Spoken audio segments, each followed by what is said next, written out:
replacement boat. Shall I get the binoculars out? It's a joy too. See? There you go. It was meant for me. You just say it's...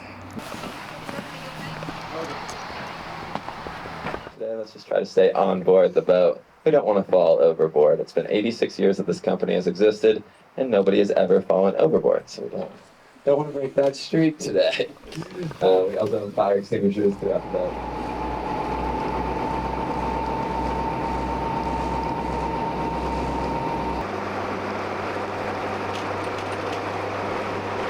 Once we pass this rock formation called the Wind Staircase, you'll really see what the scenery views start to open up. See the trees closest to the water, and see the first evidence of the highway. So you can tell by looking at those trees that I'm not lying about the high-speed winds that high winds we have. The predominant wind pattern comes from the west, so it comes from the Pacific Ocean, goes up over the continental divide, and goes out towards the Wild Goose Island. 300-foot tall spire of also limestone that sticks up from about the deepest point of St. Mary Lake. There's that same area that about 300 feet deep, and this is about 300 feet tall.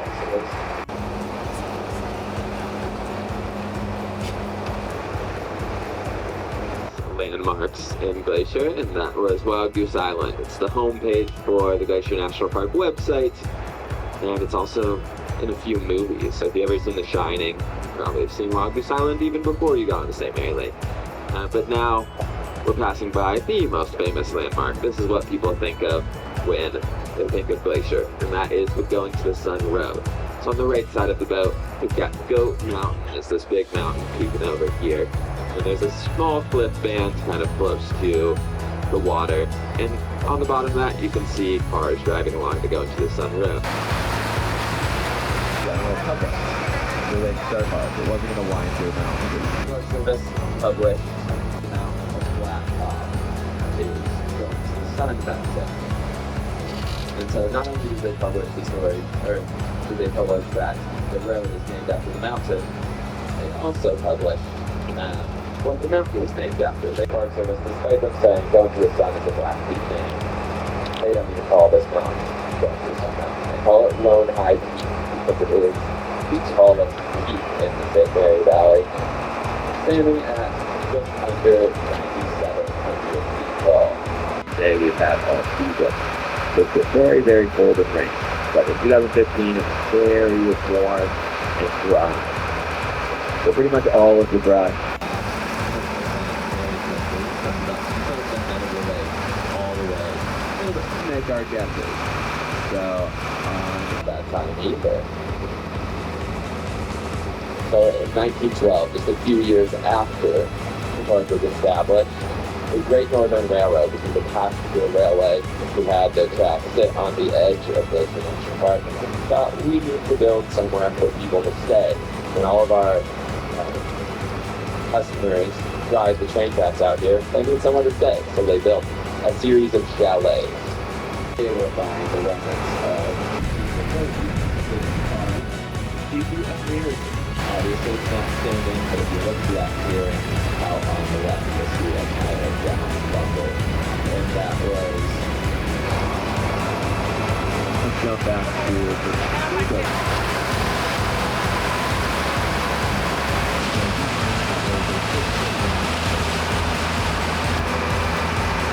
Looking for the back to created the legend of the further founding the head of St. Mary Lake.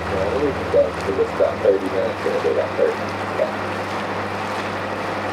But around the whole bunch is the water up here is very shallow. So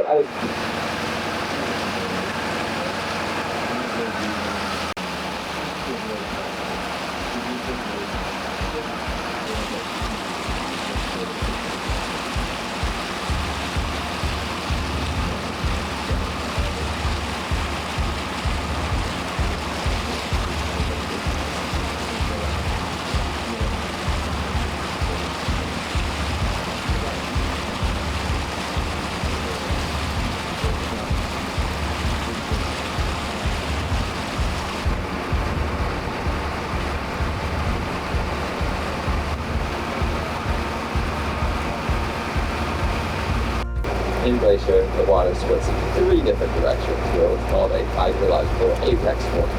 So there's a mountain just past these mountains to our right called Triple Divide, and that's where the watershed splits 3 different ways.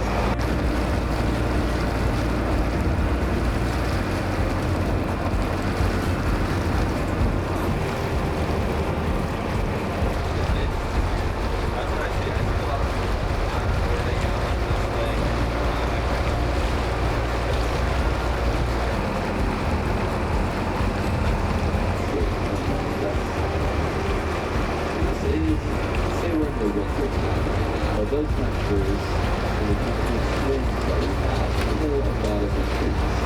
So on the right side of the boat, there's a large patch of dead trees and everything like that. That's winter flow. And like I kind of briefly mentioned. And what it does is it forms soil. So it bonds to rocks, it bonds to organic material, it slowly deteriorates nutrient dense. The orange, like the elegant sunburst lichen we just saw, but it can also be yellow, green, and it grows in that color. So the different colors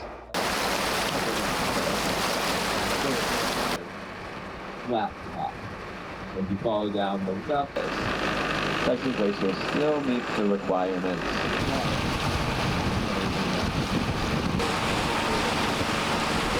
26 glaciers, so probably now there's a lot left. About 98% of the rock in this park is sedimentary.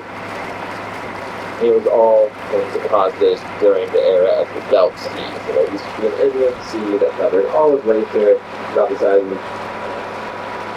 Arizona. There's a massive sea that covered all of this area. Throughout millions and millions of years, layers of sediment were being deposited because there wasn't more in Glacier. There was a lot of erosion. The rock was sinking to the bottom of the Belt Sea and was digging the layers of sediment. We can see that really well on built mountains to our left. The tectonic plate collision. Typically, when tectonic plates collide, there's lines of sediment. They're all in so you can see that the western tectonic plate crashed into and slid up over the eastern plate, exposed a lot of very old rock.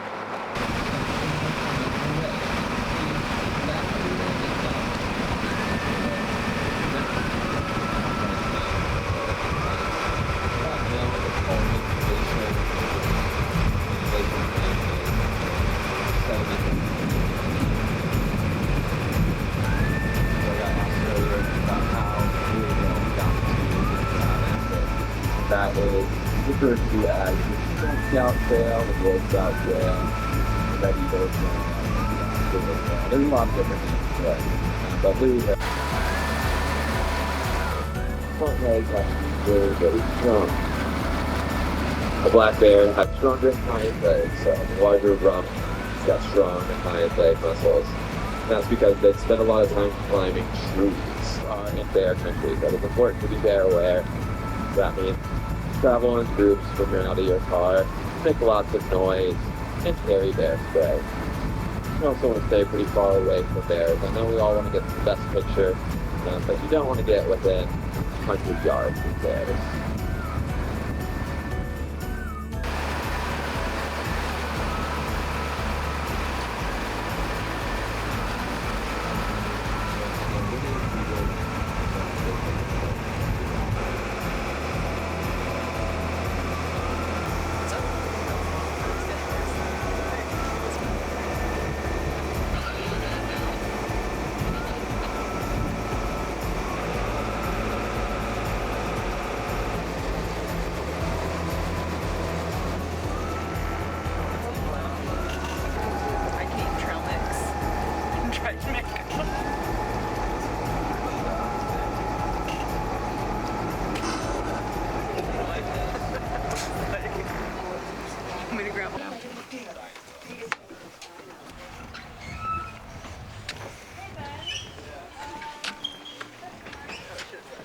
So